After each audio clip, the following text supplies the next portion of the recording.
Celtic leave it late to keep themselves in the title race. Is Brendan Rodgers starting to figure out his best starting 11? And Joe Hart retires. All that in this week's 20-minute Tims.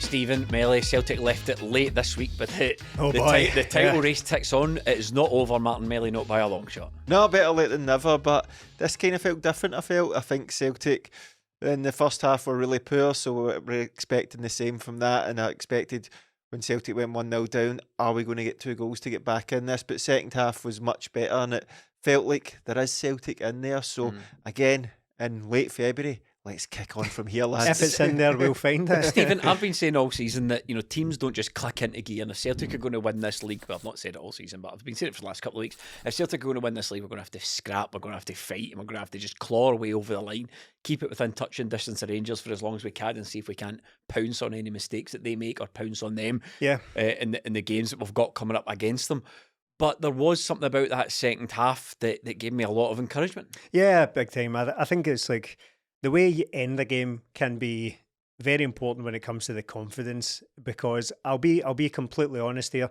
Watching that first half, I was actually quite shocked at what I was witnessing at times. Watching the first half, I was genuinely taken aback at how poor it was, because the context of that is that Rangers have obviously gone out and won pretty heavily the day before, and our response is that first half. That's the response to what we are. When we went a goal down, I thought, we're doomed here. Genuinely, I think this team's got nothing left. It's got nothing about it whatsoever. So the second half was hugely encouraging, particularly the way they ended the game, particularly the way they all seemed to pull together to get the results, because it wasn't just a fluke. Everyone just seemed sort of galvanised towards it. It is still a concern that Celtic, you never really know which Celtic you're going to get, and quite a lot of the times it's the one you don't want that turns up, but they're still capable, and that was evident in the last half an hour or so of that game. Maybe the entire second half, I thought once Idah scored the first goal, I thought we were going to be all right, because the second half felt a lot better. But the first half really had me wavering, to be honest, I have to say. The thing is, Melly, there's players that have been through the course and distance here, and we've pointed that out in previous podcasts. So we've got a manager who's won everything there is to win, so you would expect that when players start to return, there should be an uplift in performance. That first half was very reminiscent of a lot of the football we've seen this season, though, and that did worry me a wee bit. But as Stephen says, when you get the response in the second half, you're like, right, okay, there's something here. I know there's people out there that will think that this team are not playing for the manager, that Celtic are cooked, Brendan Rodgers is done and all that, but that second half showed me that's just not the case. We're a team that's struggling just now, but by no means are we throwing in the towel. No, I don't think we're throwing in the towel, and I think if we do drop points or lose games, it's because we're simply not good enough in times. But I think with that first half, it was worrying, because Motherwell clearly came in with a game plan, and their game plan was, like Kilmarnock the week before, leave Liam Scales on the ball, wait till he goes in a wee bit, and then make a move on him, so he either passes it or gives it away, and then just spring the ball in behind him, because it came up like 63% of Motherwell's attacks were down our left-hand side, so they clearly had a plan. It worked within the first couple of minutes, and they got in behind. See, to be fair, their goal, it's not really MD's fault. It's just a great goal. Yeah, it's right. A great piece of play from Lennon Miller, and a stunning finish as well. But I worried after that. But the response in the second half from Celtic was great. Had to substitute some players. Some players coming back really helped us, and we sort of did galvanise us. It wasn't one of those ones where I thought, we've got off the hook here. It was a matter of time before we scored, I felt. It feels like Brendan Rodgers is still... Maybe he's not. Maybe they've just not been available. But we're still trying to figure out what Celtic's best 11 is going into the last third of the season, which is absolutely wild. What did you make, Stephen, though, of the central defensive partnership of NAWROCKI and Scales? Okay. I didn't think it was great, and it's clear that Scales is now being targeted, as you say, Melly, or as you allude to. I think that it's often a criticism of Greg Taylor that teams, he's the weak link, so therefore teams targeting him. But it's really just about his height. They just sort of shell balls on top of him. But I think it's quite obvious in recent games that we're seeing a lot of that ball being played down that channel, so in between Scales and Taylor. As soon as Scales is on the turn, it's kind I hear him screaming. It's trouble, to be honest. So the partnership, I've still not really seen I'm still choosing to have a little bit of faith in NAWROCKI, but I've not really seen a huge amount from him. I think he comes in, he looks okay, and then tires. I don't know if it's a fitness thing where we haven't really seen more of him. I don't really know, but what was clear, quite aside from that defensive partnership, what was clear was that we're a completely different team with Cameron Carter-Vickers in it. Completely different team, and we'll come to that later on because that was the second half. But that I don't know. I'm not seeing enough from NAWROCKI to make me think he's definitely going to be a going concern. But at this point of the season, I think I said that during our build up to the game that we do on Patreon before away games, I'm not interested in settled lineups or stability or anything like that. If something's not work, change it. If it's not working, genuinely change it. I don't care if we're turning up with completely different teams every single week. We just need to get jobs done on the day, and we need to get as many wins as possible. Not really bothered about stability because it's less than a dozen games we've got left of this season. So I want to see what NAWROCKI's got from the start more frequently, but I don't know if he's doing enough to necessarily justify that. I think with Scales, I've long said he can't play anymore, but we know what we're going to get from him. When NAWROCKI, I think him coming in, we need to apply the Cameron Carter-Vickers tax, don't we? He's kind of the only guy that's not had a couple of games with Cameron Carter-Vickers alongside him. We've seen it last season, whether it be Starfelt, Jens, Welsh, Scales, Lagerbielke, whoever plays alongside Cameron Carter-Vickers always looks okay.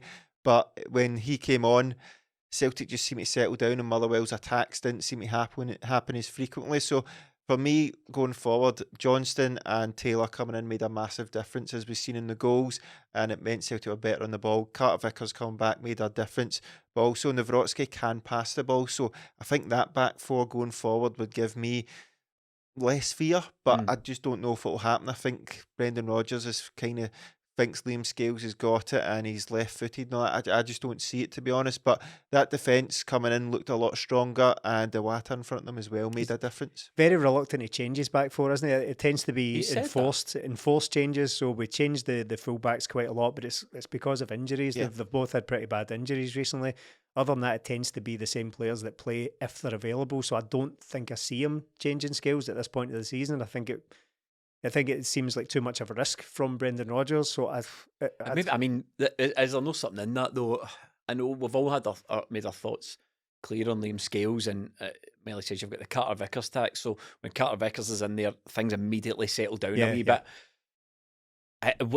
Deploying a brand new centre half pairing at this point, is that a risk worth taking? Scales and Carter-Vickers is kind of brand new as well. We don't have a settled partnership, do we? Because of the injuries, and even at fullbacks, like Bernaby's started the last 3 matches.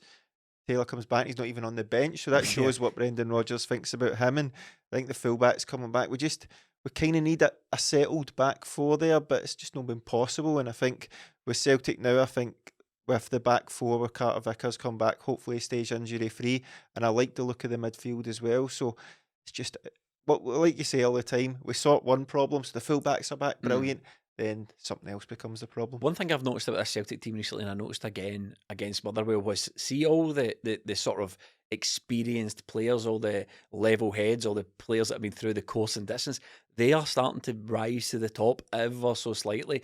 Greg Taylor comes back. I think Greg Taylor's been really, really good recently. Joe Hart's been really, really good recently. Cameron Carter-Vickers came on, changed the complexion of that defence. Callum McGregor got a lot of stick. I thought he was okay. Matt O'Reilly was okay. When the good performances are coming through, it's the same players that are sort of dragging the whole team up again, and it's the guys that have been through course and distance, and it's the guys I think that if we're going to win this league are going to win the league for us. Well, I don't think Callum McGregor has had his best season at Celtic. I don't think he's been amazing this season, but it's because of his own high standards, and I think it's coincided with Celtic not having a particularly good season. It's just a fact. They've not had a great season. It's not been a classic. Don't get me wrong, it'll be absolutely great if we win the league. It'll be very, very sweet indeed, considering what we've gone through in the YouTube comments in recent weeks, on what we continue to go through. Our subscriber numbers are through the roof. Yeah, I remember my first time at the top of the league for 4 days as well. But I don't think Callum McGregor has had a great season, but he is in there trying to make things happen. And I know we sometimes get criticism as well for backing Callum McGregor too much, but it's because we have a great deal of trust in him, backed up by performance over a long period of time, and he's been a successful captain, and before that a very successful Celtic player. So we do have that level of trust, that level of political capital he has with us, to put it pretentious way. But I do appreciate that he's not had his best season. He's not had his best couple of months, really. But even at that he set up that brilliant chance for Kyogo in that goal, in that game, rather. Greg Taylor, I thought, went to pieces for a maybe 15-minute period during the Motherwell game where he started giving the ball away constantly. But it's him that pops up for the cross for the goal. He also put a cross on top of Kyogo. There was that moment where Kyogo went up for a header, spun around and then went down holding his shoulder and all that. So he was still trying to make things happen. So we are getting players who are turning up at the right time. Whether it's enough or not, I don't know. That remains to be seen over the coming weeks. But they are trying to drag this team back together. Millie, stick with that midfield three. Yeah, I liked it. I thought IWATA, I was watching the game, and when IWATA went off, I could understand it because he's barely played, so the match fitness wouldn't be there. But I just felt, look, see if Celtic lose this game, it's because they've taken him out. You see in a lot of the highlights that when Celtic are getting attacked, he's in there and he's breaking things up, and he just kept it simple. He broke things up. He was always there, and he just passed it on to McGregor, O'Reilly, or the fullbacks and went for there. So I think him being in there gives us a lot more solidity, adding in Johnston and Taylor as well, and Carter Vickers. Celtic just seems stronger. They don't seem weak in there, and I think IWATA got injured at a time when he was starting to look like he was going to command a place. He can't catch a break, IWATA. No, he genuinely can't, which is why I'm reluctant to say, right, this is his chance again, because there's every chance that he'll just go and get injured after 3 games again. It just seems to happen with him. But hopefully he can keep it together, because I think he's a very useful player to have around. Especially when you're toiling and you need to change things up a wee bit. Yeah. Obviously, you want Hatate in there, you want gallivanting midfielders and everything going forward. But sometimes when things aren't going your way and you need to switch it up with some fresh tactics, having a player like IWATA who drops in, when Scales goes on, he can drop in, he's covering, he's coming back sometimes to be an extra defender. You're like, right, well, it's not the way we would necessarily want to be seeing Celtic play, but it's maybe the way we need to play to get through this patch. Yeah, and even if it's not, he's sitting there instead of Callum McGregor, that's fine with me. McGregor's defensively, that's not his thing. Sometimes we need some stability in there, which will allow McGregor and the rest of the team to play. We haven't had that, and when McGregor demands the ball a lot and he drops very deep, especially this season, to get it off their centre-backs because they've been chronic. So I think if IWATA can hold his position there, just be that guy that the water carrier, isn't it? Yeah, the Makelele role, very different from how Callum McGregor plays it. But if he can allow a sort of foundation for Celtic to build on it, then it's a lot better. He just gets the ball, moves it along. I'm happy with that, because when Celtic get broke on, like we've been talking about a lot this season, all it takes is 1 or 2 passes and teams are in on us. He sort of stopped that at the weekend. It's kind of not game by game that we're going to have to navigate through this sort of challenge we've found ourselves in. It's kind of half by half, isn't it? It's like, we need to take a half a game of football, right, get them in at half time, right, that's not great, right, swap him, do this, right, okay, right, go back out, try that, and then before you know it, you're looking a lot more like Celtic in the second half. It is good, because, and the thing is, you can never tell when that half is going to come. So sometimes against Kilmarnock, I thought we were very good in the first half, and the second half was an absolute travesty. And then it was the opposite. And this one, I thought the first half against Motherwell was worrying to the point of, we are out of this title race, genuinely, and then completely turned around. So you genuinely do not know what Celtic are going to turn up and in which part of the game they're going to turn up. It's really bizarre. So sometimes you would maybe put it down to shaky, tentative starts. Brendan Rodgers used the word anxiety at the weekend there, and that led to a bit of a blowout. What do you mean by that? Yeah, so he went full Andrew Tate. What colour's your Bugatti, Jane Lewis?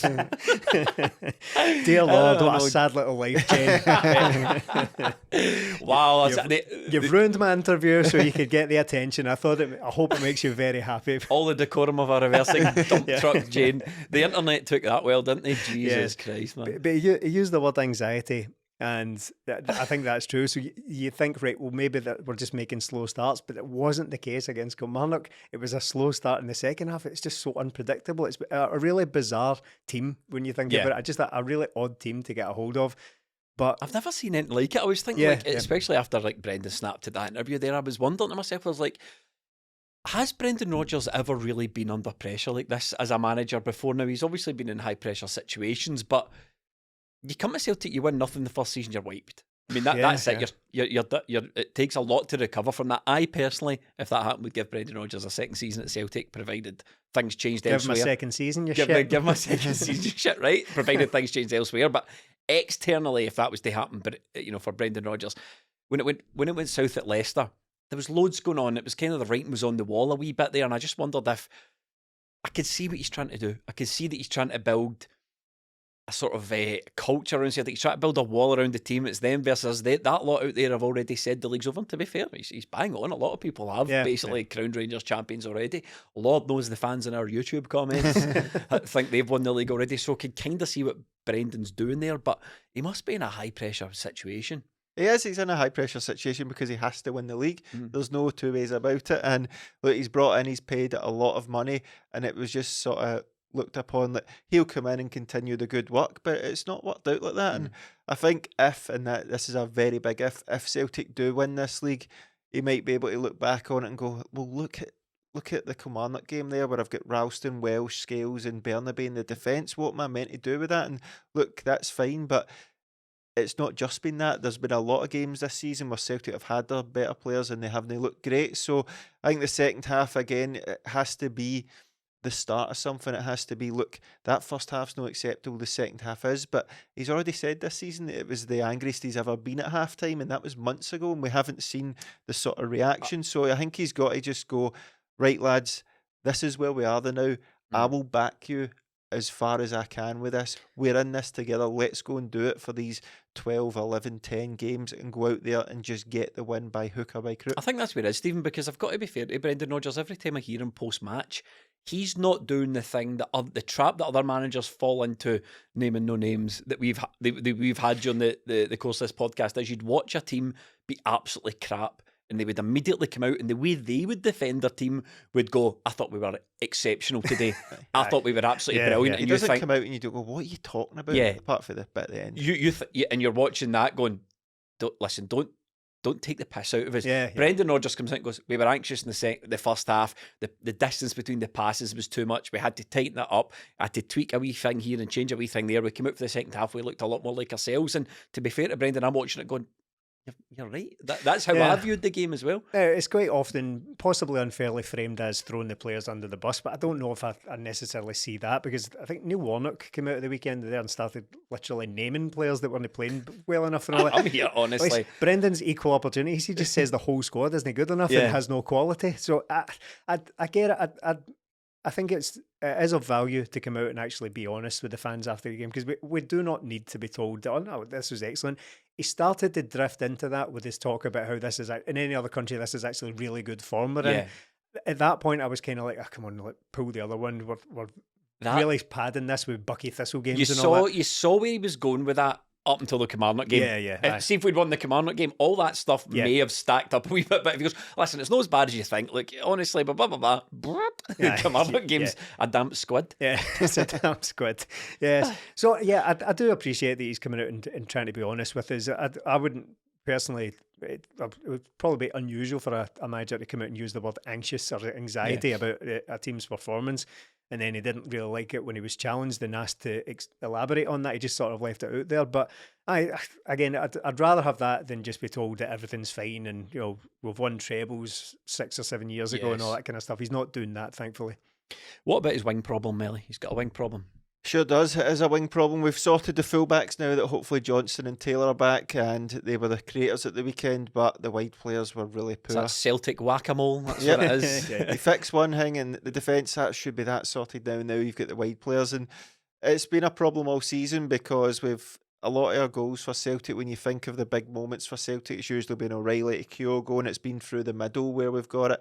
The wide players are not creating, and they're not looking like creating, and just, I don't know what's wrong with KUHN. Is this just the player he is? Has he just totally lost his confidence in some way? I don't know if we've signed another dud or he just needs time to settle, but time to settle and looking like you've never been in a football pitch are two different things. Also, we've not got that. We've not got time for him to settle. I don't want to be too harsh on the guy, right? But we need somebody here and now. Yeah. And that's the whole point of signing somebody in January that's played games. We need somebody that can come and hit the ground running. And to be perfectly honest, and this isn't necessarily about KUHN himself, but if that's what the manager needs, and needs somebody that could come in and contribute right away if we're going to win the league, and you bring in KUHN and he doesn't do it, you think, well, is it another recruitment failure? Yeah. I don't want to go back down that road again, but see, I'm already thinking, right, we're probably not going to understand how good or what type of player is until October, once KUHN's been through a pre-season, because he looks, being as charitable as I possibly can, he looks like a guy that needs a pre-season. Yeah, he does, but he should have had that. He was And playing 800 protein shakes between now and then. Yeah. He should have had that by now. He's been playing football, and it's not as if I can. That's me being as charitable as I possibly can be. Right I know, now. mate. I'm really trying with him as well. I can't give him the same that I'd give Yang or Talio, who are coming for the other side of the world and are younger, much younger than him. He's 24 years old. He's been playing first team football. He should be coming in and looking to stamp his mark on this team. There's a position there for you. Go out and grab it, and he just looks like he's got nothing about him. On the other side, Idah just doing what he does, but an agent of chaos. It's not the good chaos anymore. But there was moments in that first half where Motherwell would have the ball and they would have no idea, and Dyson would take it away. But the finishing from him, the one at the back post, then the two in the second half, the back post header and the cross, the sort of cutback. See if he scores them. Celtic win that game fairly comfortably for me. I think he's getting into good positions, but his technique lets him down. But then again, they two were probably ones that deserved to start this game, because in previous games, Palma and Yang haven't. But Palma came on, got the goal, and Yang came on and made a big difference. But then do we just swap them until they're not playing well and then take them out? It's going by game again. And this is the problem Brendan's got. Half by half. Half by half. This is the problem Brendan's got, isn't it? But you're looking at Yang and you think, right, he started off, he excited me when he first came in. Yeah. And then he started to, particularly in some of the European games, we slaughtered the guy because you could see the play breaking down when it got to Yang. There's no two ways of getting it. There was one away game, it got hooked at half time, and it was just a deplorable performance. Well, I can't remember where it was. It's St Johnstone or something. It was terrible. I can't remember. Particularly in the European games, though, you work so hard to break through this press, and then the ball goes up to Yang, and it just completely makes absolute holics of it. Remember, we went to Lazio away, needing to win with Yang and Forest out wide. So it's I sort of lost faith in him a wee bit. And then Brendan Rodgers said, I like Yang, he just needs to learn when to release the ball. And you think to yourself, well, again, Brendan, being honest, I can see that's an accurate assessment of where Yang is. He comes off at half time there, and I'm like, I saw it. I saw him release the ball when he should have released the ball, especially if they set up for the goals. There was a few times he played AJ. They seem to have a good little understanding, and I thought, this is what progress looks like. As a player, it's no, he's crap and then immediately good. It's he's crap 70% of the time.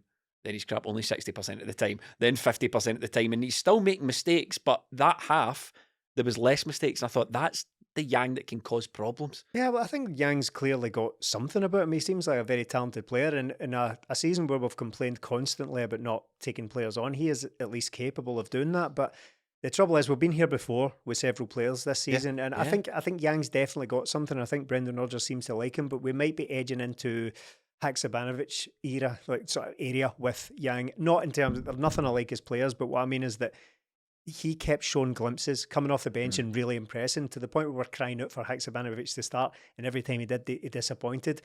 So is Yang going to be a wee bit like that for now, just until he's still finding his feet a wee bit? Is he gradually going to get better? Maybe, maybe not. But I've got some sort of, maybe it's just misty-eyed pish for me, but I do like the idea of Yang. I think he has the potential to become an exciting player, but he's going to need coached AF, to be honest, and to get there. He needs to work hard. At the end of the day, it's down to the player as well. He needs to work hard, and by all accounts, what Brendan says, he is a player who really works hard and he works on his game. So it's again, it's not an ideal situation, but when I'm looking at KUHN and I'm looking at Yang, there's just no getting away from it. Yang is just much more effective.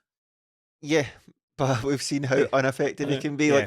Like within a week, we've seen how he takes on a man against Kilmarnock, tries to take on the extra man, loses the ball, and Kilmarnock score from it ultimately. Yeah. Then compared to this week, and I said it to you on the match reaction, Yang looked better the less he was on the ball. Couple of touches, pop it off to AJ, move inside, pop it off. That's when he's better, when he's holding on to the ball. The ball across for the Palma goal as well, absolutely brilliant. There's no need to take too many extra touches and then have somebody come across. What you do is get the ball early and pass it across, and that's what he done. So I think hopefully he is taking on what Brendan Rodgers is saying. Ultimately, is it because are we going to get a situation with Yang where he's playing in the right one half and the left in the other because Brendan Rodgers can just coach him through the whole game? Ultimately, this is Celtic. We can't be doing this in February in a title race, looking at players and going, oh, do you know what? He's getting coached now. We need players to come in and do the job. This is not going to happen. That's where we find ourselves. That was what KUHN was meant to be. And again, it's going back to these things at Celtic. Looking at it, you're looking at, we've got 4 wingers that played at that game at the weekend. We've had Idah, who's not featuring in Forest, but the only one that can take on a man is Yang, and even then he has his flaws. But look, Yang, I think on Wednesday night against Dundee, he's got to start because he was direct, he was going at players and he did exactly what you ask of him. But when he does start, he has to do that from the start. On KUHN, I think it would be excessive of us to write him off entirely altogether, but all we can really go on is what we're seeing on the pitch just now. You can take into account all the stats and scouting and all that gets done on these players when they arrive. The profiles are formed on him, but that's all gone now. He's a Celtic player and he's playing and right in front of us, and we need to make not a final judgment on it, but we're here to talk about the games. Scored his debut? Yeah, he did via a massive deflection, but that was still, he was in the right position. Idah set him up well and he stuck it away. He just lacks testicular fortitude for me. This is my point. This is what I'm coming on to. He's starting to give me the vibes of a Lagerbielke signing in that, yes, he might come up well in certain types of analysis, certain types of scouting, but to me, all we've done so far is turn 9 wingers into 10. That's all. We've just added this guy into the grey amorphous blob that are the million wingers that are at this club. He doesn't stand out from anyone else just yet. And there was a moment against Motherwell, I thought he was terrible in the Kilmarnock game when he came on. I thought he was dreadful in that game, but he was terrible against Hibs as well. But when he came on, when he played against Motherwell, there was a moment where he was through, and the Motherwell defender just eased into him, just shouldered him, not like a full-on barge around. That wasn't a foul, but all he did was ease him off the ball, when I think the Motherwell player had to slide it out for a corner.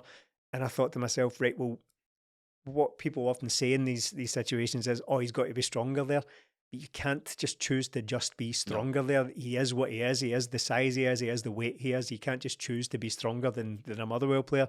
So how I liken it to Lagerbielke is, what did I say all along? Like, how did they manage to sign a player who doesn't fit the physical profile, who's not fast enough to play at Celtic? Brendan Rodgers has taken one look at him, written him off and tried to get rid of him in the next window. So it's not that he's a bad player. It's just that they've seem to have overlooked the fact that he's far too slow. And KUHN, he is lightweight. So why did that go ahead? Because all we've done, he doesn't stand out. Power. What did Brendan want? Power. Don't ask him to just be stronger there. Buy a stronger player. So the problem I've got with that is that I think that KUHN takes easy way out far too much. He comes inside and he'll just pop the ball to somebody, and he's no looking to move beyond. Every time Yang played the ball, he's making a wee move from himself, making himself available again. He's working wee triangles and 1-2s with Alistair Johnson, but KUHN's not doing that. He's taking the easy way out every time. And see if KUHN was taking the guy on, losing it, taking the guy on, losing it, keep trying. Eventually, you're like, that guy's got it. And see that when he took the ball off, when the Motherwell defender just took the ball off him, that's because KUHN showed far too much of the ball. KUHN was basically saying, take the ball off me here, because I don't want to stop. I don't want to shield it. I don't want to bring other players into play. I just want to keep running until you take the ball off me and run out of space. There was no imagination, nothing where what can I dig my team out here? It was just like, oh, the ball's been taken off me. Oh, that's a shame. He was bigger than me anyway. It was kind of like an excuse, and I saw a lot of that for KUHN, and I think to myself, and I know probably repeating a slaughtered KUHN in a recent podcast, might have even been last week, but we need people here and now. We need people to understand that we're in a fight 45 minutes by 45 minutes, and you can't. And what that means is we can't afford for you to come on and have a bad half. Same as Palma, we can't afford that. No. We literally, players having bad halves of football are literally costing us games. You're not here looking about going, I've got 8 great teammates here, and if I have a bad half, they'll all bail me out. That's not going to win us this league. No, and the problem with it is now that Yang's in, probably he'll start. The next time Yang has a bad half, KUHN's going to be the guy that's called upon. So we're stuck in this cycle of trying to figure out, right, you play until you're not good, and then we'll just switch it about. And it's the same on the other side as well. And that's where Brendan Rodgers has got the problem. It's not it's not a problem of blend right now, or like when we had like Maeda and Abada don't really work because there's no creativity. We're looking at all the wingers and going, they all have massive flaws, and I don't know which two to pick. But saying that, Yang comes on, makes a difference. Palmer comes on, gets a goal. Is that going to spur them on in late February? Hopefully, but we can't keep doing this. But unfortunately, we're going to have to. 2024 is here in full swing, and that means it's time for New Year's resolution check-in with our friends at Manscaped. Newsflash, it is never too late to up your grooming game and keep your bush tamed. Manscaped's new Lawnmower 5.0 Ultra is every man's cheat code to look good, feel good, and turn the page on confidence this year. Whether you're going for a trim or that clean-shaven look, this trimmer has you covered. Trusted by over 10 million men worldwide, it is now your time to get a grip on your grooming with our exclusive offer. Go to manscaped.com and use the code TIMS, T-I-M-S, for 20% off and free shipping. The ball is dropped, but don't drop the ball on your balls. Introducing the MVP of 2024, Manscaped's 5th generation lawnmower. It's not just a trimmer, it's your grooming sidekick. It's just a ball sack trimmer to keep your scrotum safely shorn. Equipped with 2 skin-safe blade heads, a standard one for taking a little off the top, and a new foil blade to go smooth whatever your heart desires. And for my men who want the full grooming experience, look no further than Manscaped's Performance Package 5.0. In this grooming kit, you get the trusted lawnmower, Manscaped's ear and nose hair trimmer, and essential aftercare products with the Crop Soother Ball Aftershave Lotion and Crop Preserver Anti-Chafing Ball Deodorant. Yep, it's deodorant for your balls. Bet you didn't know you needed that. Get 20% off and free shipping while you insert the code TIMS at manscaped.com. Embrace a new you and definitely embrace a new trimmer, courtesy of Manscaped. There was a clip doing the rounds of Ange giving a team talk before the cup final, and he sort of said to all the players, you're all winners, you're all champions, that's why you're here. And I watched it and I immediately thought to myself, 1, great team talk. 2, I'm sure Brendan Rodgers has dished out team talks like that in his time, and he's pretty good motivator. All the players were singing these praises last time around, but can he sit at that dressing room in a crucial game and go, you're all champions, you're all winners? Because really what he's looking at is Matt O'Reilly, McGregor, Greg Taylor, Joe Hart. He's not got a team of winners that Ange managed to pick from, and so he needs to sort of find a way to create it. And I think that's the message that will be getting. You have to sort of simultaneously G the players up and let them know what's at stake, whilst also not putting pressure on them. And I think that's what a lot of Brendan's post-match stuff's about. That's why he said, even if we drew today and it was 4 points, I don't think we're at the league, because he's got to say that, because we might drop points along the way. And if every game's a must-win, every game's a crucial, you're going to feed into that anxiety. So it's a difficult job he's got. He's got to G these players up, make them understand what's at stake, give them a boot in the backside and get them fighting, but also don't get too nervous, don't be too anxious about it. It's a tightrope that. Yeah, it's a tightrope that, because just plain devil's advocate on the other side of that. It's not really something fans want to hear about, how we could go 4 points behind, but that's nothing. We'll be fine. Because the example he used was, I've been 5 points behind in a title race. Yeah, I did wonder why he brought that up. I've been 5 points ahead in a title race with 3 or 4 games to go, and then he just sort of tailed off the sentence. Is that the one you lost? well, Liverpool, right? Okay. Thanks, Gerrard. So I just we don't. By the way, really... that was me referencing Steven Gerrard slipping up there, costing Brendan the title. So people don't necessarily. I certainly don't want to hear about how 4 points is nothing when we were 8 points ahead a few weeks ago. You know what I mean? So 8 points, it's fine. We're doing well. 5 points, we're doing well. Neck and neck, we're ahead in goal difference. We're fine. It's like the water's rising. 4 points of lost one. Yes, exactly. So, but I do understand what he's getting at. Yeah, he's trying to build a mentality within the squad, and I get it's difficult because it's always levelled at him. Look, you've inherited a treble winning team. Aye, that's fine, but there was 9 players brought in the summer and 2 in January. Now, not all of them are there, but you can't then bring in 8-9 players and then all of a sudden they're treble winning players as well. Exactly. Because a lot of these guys have been playing a lot and they haven't been through it. They haven't been through the course with Celtic and they don't know what it takes. And right now we're calling upon all of these guys to try and make a difference, and it's not working. So again, we go back to the tried and tested, but the tried and tested's been injured so often, and we're looking at it, right, Carl Vickers is out, so we're basically right now relying on McGregor and O'Reilly. It's no fair either, because then we're looking at them and go, why are they not performing? Because they're doing the job of 3-4 players. I think, all I think we need to do this league is. I've said it before. I don't think it's over. No, I don't think this league is No. over. No, I thought yet. you were just going to say it's just win all our games. No, Really? not by a long shot. I don't Win think all it's our over. halves. And I just think Brendan Rodgers is a good manager. I think he can do it. And I'm not 100% certain we're going to win the league, but I think if we keep within touching distance of Rangers, I'm sure he can guide us through it. But see if we do, by some miracle, now win this league. Brendan just must kick the door down to that chairman's office and just exasperatedly go, never do that to me again. Never make me do that again. Just sort of referencing back, Melly, on the players that we need to be able to rely on in the champions. One of them is no doubt Kyogo. Best since Henrik Larsson. We were all crowing about it not so long ago, and since we put that podcast out, he's kind of struggled a little bit to live up to that title. Understandably, it's a heavy. Well, he wasn't named it on the podcast. In fairness, that's right. only something we've come to and latterly rather since we put that out. Yeah. To point that out, but he struggled recently. Adam Idah's come in, and I just think he is just the player that we need. It's how many times I feel like I've seasons swung on like last minute goals. I feel like seasons swing on those sorts of things all the time. And I just thought the header bullying the Motherwell defenders, the second goal bullying the Motherwell defenders, holding players off, bringing other players into play. I just thought he's the exact.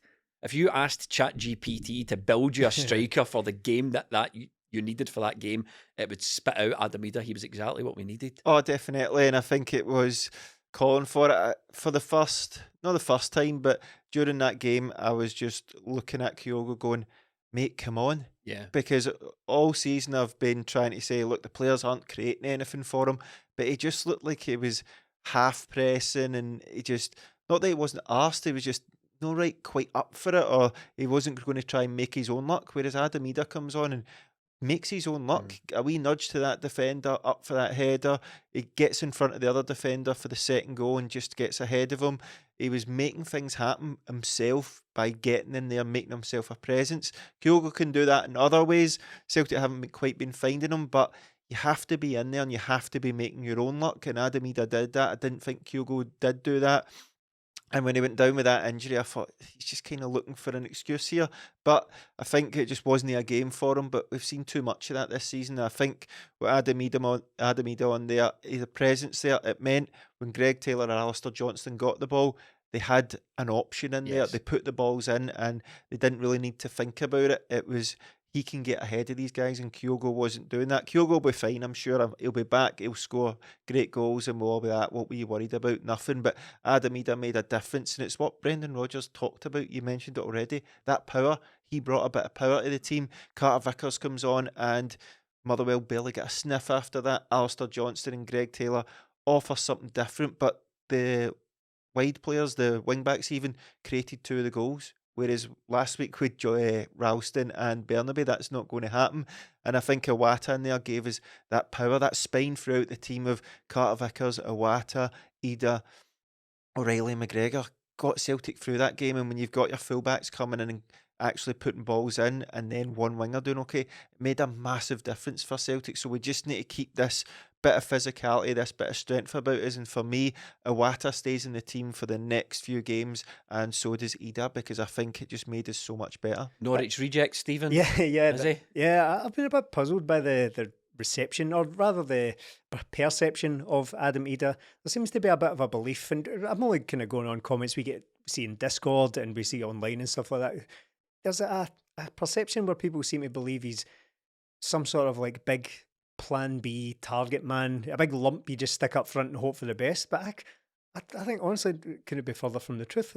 Watching Adam Idah, I think he looks like an excellent player. I don't want to get carried away, but he's contributed massively already to it. He's decent at everything, yeah, but not outstanding at anything. anything. I think that's a good way of putting it. I think he's contributed to massive doubles in games that could, had that not happened, of course this is not how it works. You don't just subtract goals and therefore the points. But if he hadn't have popped up with the goals, the penalties, Lord knows we struggled to score penalties up until Adam Idah came in. The two penalties at Hibs and then the two against Motherwell as well. Where we would be, I've absolutely no idea. We would be talking about how 8 points is nothing, and we're going to come back from that. But I honestly think he's been an excellent player, and it's like I think the goal itself, Greg Taylor crossing in for Adam Idah for that big bullet header, that was Tosh McKinley, Pierre Van Hooydonk. Oh, yes. How am I doing, boss? From those two, I think it was a cracking goal. But he seems to be fairly reminiscent of Pierre Van Hooydonk. Actually, of course, that was a long time ago. So it was 30 years ago he signed for Celtic. So people will be aware of who he is. Half our audience will know what we're talking about. We'll have never seen him, but we'll be aware of who he is. But I remember when Pierre Van Hooydonk came to the club, I was a kid, obviously, but it was in the days where you don't really have much to go on. There's certainly no Y-Scout, there's no transfer mark, there's no YouTube compilations. No X, Stephen? Yeah, no X. Some great stuff on there, by the way. But you didn't have any YouTube compilations. I didn't know what Pierre Van Hooydonk even looked like until he was actually playing for Celtic. But I remember when he came in, the perception of him was that he was just a big guy, just chuck crosses in, he'll bullet headers in. He was good at that as well, so he was good in there, but it wasn't his main thing. His first goal was a peach. Yeah, he was actually a very, very good footballer. And I think Adam Idah is not necessarily as good a player, but he's quite reminiscent of that in that... I think I might have said that the first podcast we discussed him. It looks like he's going to be this just like big target man. I think there's maybe an element that if you're over 5'11" and you come from the English Championship, it means you're just a big blunt instrument. Just chuck him in there, lob crosses him. But to me, he looks so much more than that. He looks like he's got a good touch. Some of his first time layoffs for players that bring them into the game have been excellent. There was one at home where he laid it off for Callum McGregor, just the first time flick, and Callum McGregor bust through. He's been doing that. He set up O'Reilly's goal. In the Motherwell game, he brought it down the chest, just knocked it down. I think he just looks like an all-round very good striker. Whether he'll be very prolific at Celtic, I don't know. Whether he's going to be here beyond the season's end, hopefully, but it's probably doubtful at this stage. I like him, Melly. I mean, I'm no blowing my own trumpet here, but I was one of the few voices that as soon as we were linked with him, I says, I'm really encouraged by this signing, because I think he offered Celtic something different. He's different in terms of what we've got in the league. He's got that, I keep banging on about this, but that Premier League build, you know, that he looks like an athlete, a proper athlete compared to a lot of the players that we've got, and that's not a prerequisite. I mean, Kyogo's the opposite of that, and he's a lethal striker, so you don't need that, but it's good to have that option. Yeah, I think it's just a shame he came in the controversy that he did, but it's not his fault at all. It's not even Adam Idah the signing, but it's the signing of Adam Idah. And he caught strays. He caught strays, didn't he? That were intended for the board, really. And I'll give Kyogo the fact that Celtic played much better in the second half, but I also have to caveat that with, Adam Idah made Celtic play better in the second half. I think he will score goals for Celtic. I don't think he's ever going to be a 25-30 goal a season striker, but I think what he will do is make Celtic score more goals. And look, he came on, he scored a goal, he had another chance very similar from a cross that he didn't quite get the connection with. He had that turn on the edge of the box that the Motherwell player, Willie Collum, had to go and review it, and he gets the other goal. But he just seems to occupy defenders in a very different way from Kyogo, that he pins them back and he's a presence in there, which means they don't want to move out from that space, and he can bring other players in, because if he's occupying people in the middle, it means when the ball's out on the right hand side and Johnson and Yang, who just seem to have the run of the play out on the right hand side towards the end, can create things, and there's more space because he's holding players in the middle, and then when they cross the ball, he's taking up a defender and Palmer can come in at the back post. When I saw Maeda on the end of those chances, and I saw Adam Idah laying things off and bringing other players into play, there was part of me that was like, I wonder if Kyogo could play on that left hand side a wee bit, because we're creating a lot of chances coming in. You say no, but we're creating so many chances. That's if you get those 3 chances on target, those are 3 goals. And you need a better finisher in there. But I think going forward, I agree with you, Melly. I think we need to stick with Adam Idah. I think while we're trying to figure this out half by half, I think you just have to tick the big Adam Idah box and start him every game and see how much he can contribute. Doesn't mean he'll finish every game, because some games, like, it'll be a case of we can get something in behind Kyogo's free there. So I think it's going to take that. I don't think it's going to be set and play from now on, because guys like Hatate will come back. But I think with Celtic, that having that extra option of the power that Brendan Rodgers wanted up there is making a massive difference. That header's class, by the way. I can't get away from it. It's just a goal you love to see, doesn't it? Just a lovely ball in from Greg Taylor from that inverted wing back crossing area, and just that getting hang up time ahead. in it. Up early, hang in the air, and just bust it home, bust the net with the neck muscles fully, the veins popping at the neck. Not even a celebration, just get me that ball and let's go again. And let's see we spoke earlier about the nature of getting late goals and what it can do. I don't think that's like, it's not just sort of romantic rubbish to talk about late goals galvanising a team, because see if you'd won the exact same scoreline, see if Celtic had won 3-1, but the goals were in the 18th, 46th and the 70th minute, we'd be really good. It'd be a routine win. We'd all go home and say, right, brilliant, another one ticked off. But there's something about getting a very late goal, and Palmer got another one as well, but to all intents and purposes, it was that second. But we don't like him as much. Yeah, So we're not sort of it was really the second Adam Idah goal that got it and sort of sent the place wild, right? So there is something about that where instead of going away from the stadium thinking, all right, that was a good win to get, you're suddenly, yes. Like, well, look at compared to last week, Kilmarnock just absolutely floors you. We've already had the Motherwell game at Celtic Park where we let in a late goal. So it needs to be back to the way that Celtic are feared going in to the last 10 minutes instead of us absolutely caking our pants. That Bada one, was it against Dundee United under Ange? There was Tony Ralston at Ross County that sent Celtic on to it. So I wouldn't want to go about that in every single game. I wouldn't want to go into it planning to score in the 94th minute or whatever, but there is a lot of confidence. It shows the fans and it shows the players as well that we're no out of this. No. And celebration showed that at the end. They're denying it if you ask them, but the way that this season is playing out, Brendan is right. There's a narrative that Celtic it's just a procession for Rangers to win this title, and we are not out of this, no chance. But I mean, we've stumbled twice since New Year. We could probably stumble one more time, make it 3 stumbles, and then still resurrect this title perhaps. But Melly, I'm not so sure now. I think we could find out a lot this week. I think Dundee, I'm not looking past Dundee for a single second. I think it'll be a tough game, but Celtic are overwhelming favourites going into a home game like that for at least a half.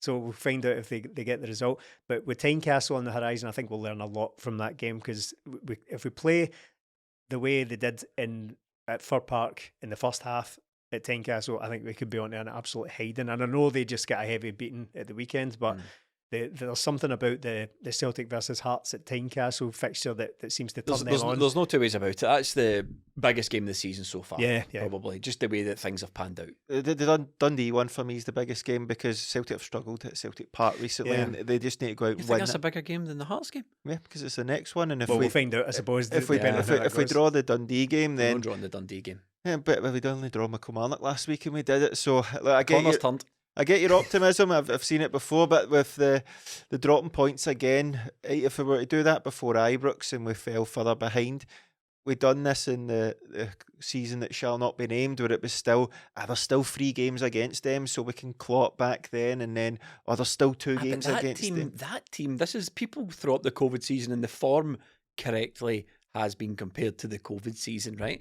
But some of the stuff we were watching in COVID, it was players were out in the pitch trying to figure out themselves. Callum McGregor's coming out after games slaughtering the manager. It's some of the crap that we were watching then. It's nowhere near that. No, it's not. But the point is, that was a team that were defeated.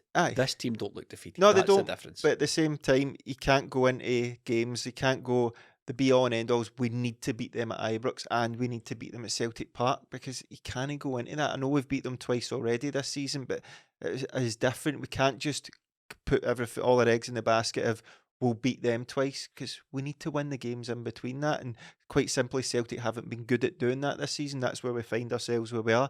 So Dundee this week, need that one. Then it's on to Hearts. To paraphrase Lieutenant Frank Drebin, this season is a bit like sex. Okay. It's a painstaking and arduous task that seems to go on and on forever, and just when you think things are going your way, nothing happens. That's really troubling. That's a really is that Naked Gun 33 1/3? Yeah, it's one of them. I can't remember yet. Absolute classic. Yeah. Listen, back to more serious matters.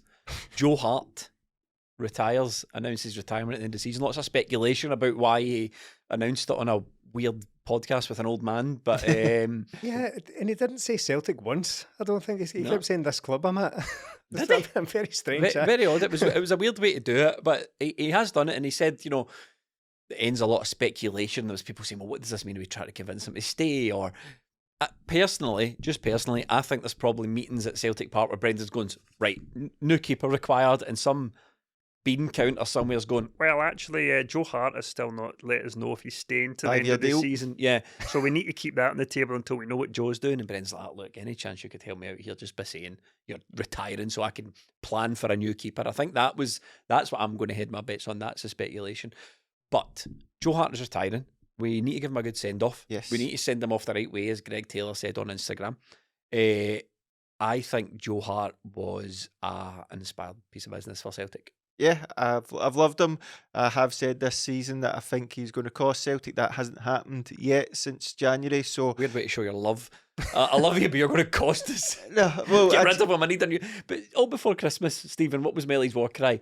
Need a new keeper. Well, yeah. Absolutely need a new Yeah. keeper. Unbelievable. Need a new keeper. not just before Now look at Christmas. you. At the I start love of you, this Joe. season, at the start of this season, we needed a new keeper. I still believe that, but this is where we are right now. And Joe Hart's performances recently have kept Celtic in the game. Kept us in the title race. Yep, Yeah.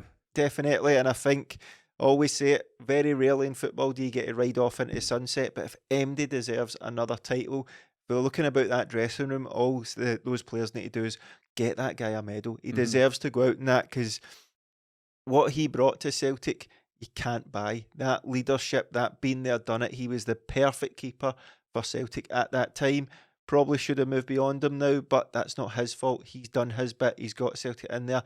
Desperate for Celtic to win the league for him, because I think he's been a really good signing while not being the best goalkeeper, if that makes any sense. I think Melly's been incredibly harsh to Joe Hart, Stephen. I think Joe Hart, since the turn of the year, has been absolutely fantastic. And I think we would have been hard pushed to sign any keeper that would have done a better job that Joe Hart's done these last couple of months. Well, my one fear is that this all turns into a careful what you wish for thing. Now, there's nothing we can do about Joe Hart retiring, but from what we've seen in recent seasons from Celtic, and obviously I don't want to drag us back into chat about transfer windows, but from what we've seen, Celtic are very capable of going out and making an absolute mess of this. Yeah. And we could be sitting here next season thinking we didn't know what we had until it's gone. Because if you think Celtic are going to go out and sign a 25-year-old international goalkeeper who's great with his feet and who's got incredible shot stopping. Just say Barkas, mate. Yeah, Barkas. Yeah, well, if you think we're going to get that right first time, you're more optimistic. I've got some magic beans to sell you. If Where that's what you where think. are those? I've wondered this for a while. Like, occasionally, very, very, very occasionally, Celtic will go out and just get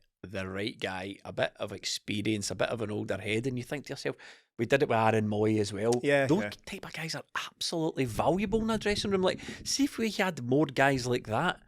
Not guys at the top of the game, technically, physically, or whatever, but guys who are serviceable, guys that are good players, but they've got that professionalism, they've got that sort of They can just give you maturity, older a wee head. calm down on the Aye, pitch. You we can't would not bring be Aaron in this Moy- position. Bring Aaron Moy on and he keeps the ball. Aye. And that got Celtic through a lot last We season. would not be in this position right now if we had more Joe Harts in the dressing room. Yeah, I think that's accurate. It's been really interesting to see how the news has been received and how big a story it's been since Joe Hart has announced his retirement, because I was watching all the various reactions to it, and all the English-based podcasts, football podcasts have been reacting to it, and it kind of reminded me of just how big a deal Joe Hart was. Oh, And like yeah. Joe Hart, he's a big deal in football, and I'm not asking anyone to get all starstruck about it and all that, but it was interesting seeing all these various clubs responding to the news that Joe Hart has announced his retirement. They were talking about like 75 England caps. He's played at multiple tournaments. He's won the league at Man City. He's been there. I think Vincent Kompany mentioned him as one of the biggest influences in that title winning team at Man City. And it was really just interesting to see that Joe Hart was such an influential figure, not just at Celtic, just in broader football terms. And I know we've had those types of signings before, where you think of, like, I don't know, Freddie Ljungberg and Carlton Cole, guys who were reasonably big names, came to Celtic and did absolutely nothing. That's not the case with Joe Hart. We've got 3 seasons out of him, 3 very successful so far seasons, and well, 2 very successful. I'll tidy that up. 2 very successful seasons and an ongoing season. But the fact remains that he has been here a lot longer than we would have thought. It's maybe people would see it as a short-term signing, but who stays at Celtic for 3 years these days? It's Exactly. actually very rare, and especially a guy who like that, who probably could have if he so desired, could have gone and seen out his final couple of years in football in, let's say, Saudi Arabia. He's got plenty of pals going to these places like Saudi Arabia or I'm whatever. actually quite surprised he retired and Yeah. never had an MLS for a couple of years or whatever. He could easily have done it. He could easily have gone and sat on the bench as one of the token English third choice Yeah. keepers for a big club on probably 3 times the money he was getting at Celtic. But he didn't want to do that. He came to Celtic for the right reasons that we were led to believe.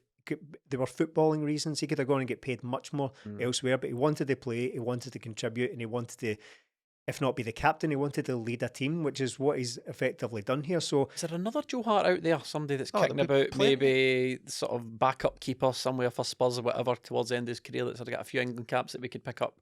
can't think. Is Rob Green still going? No, I was angling at Fraser. I was angling at Fraser Foster. Tim Flowers, interesting. I think he's been a very good signing for Celtic overall. I think that it's true that he probably could and should have been replaced at some point now, because Celtic have done it again in that we've played a guy right up. There was no phasing out. We've played him right up to the end of his career, and that's him. He's done. He's hung up the boots / gloves on this occasion. But I think overall he's been a big success, and I don't think it's too proper football man of me to say that there are certain intangibles that come with footballers, and it's not all just about like shot stopping stats and all that. If you are a positive influence on the club, and again, I want to marry that to being a success on the pitch as well. Yeah. It's all very well being a good presence around the dressing room if you're not actually contributing on the pitch. Joe Hart has managed to do both. It hasn't been perfect. It's been rocky at times, and he has gotten older quite rapidly in the last season or so. But overall, I'm very grateful to Joe Hart for coming. I think it was a masterstroke by Ange. Whether it was just a matter of luck and circumstance, he was completely frozen out of Spurs. We've taken a chance on this guy. Let's see if we can rebuild this guy's career for a couple of seasons. Doesn't really matter, because I think it's been a big success. I think I get what we're doing here. We're going, he's been a good success, but he's had rocky moments, and I just think that he's not really had that many rocky moments to me, more than any other sort of good goalkeeper we've had. That's what I mean. We'll see in the future Aye, what we were up against. I was having a think about this, and I was like, he's definitely in the top 3 keepers I've had at Celtic. It's probably for me Boric, Hart, and Foster. Yeah. And Foster's probably 1, and then Gordon in there as well. got probably. that. He would have made 4. If I did top 4, Yeah. Gordon would have did top 4, but I did top 3 purposefully to keep Craig Gordon out of it. But for me, he features in my top 3, and I've loved having him at the club. And I think what you're saying is right, Mel. I think that's an inspiration for the rest of the squad. Let's send this guy out in a high, and he'll want it as well. Is he featuring in your top 3? Aye, it definitely does. I think he's just perfect for Celtic at the perfect time. But as usual with Celtic, we rinse him dry, the poor guy. On the personality thing as well, I have to hold my hands up and say I got it completely wrong about Joe Hart. When he was in England, it's not a guy I thought about a lot, but I kind of had this perception in my head he was just one of these quite tedious banter lad guys. Decent. The decent pattern and all that. One of these sort of banter lad English footballers that you wouldn't want to be, you wouldn't want to spend 5 minutes in the company of. But I was completely wrong about that. Whether it's just a case where he's really matured with age and really kind of grown into his role as a leader of a dressing room. But again, couldn't be further from the truth. Anyone who speaks about Joe Hart is glowing about how positive a guy he is, and how respectful and how encouraging he is as a player. So I have to hold my hands up. When I heard Celtic were signing Joe Hart, I thought, oh no, if one of these, as I say, like patter lads. But it's not the case at all. I think he's been an incredibly positive influence over the club, the fans, and his teammates and his managers as well. So basically, all round, a very good guy, and a very positive signing, and a successful player at Celtic. Patreon.com/20minute-Tims is where you can support us on Patreon. Thank you so much for watching, and we'll be back next week.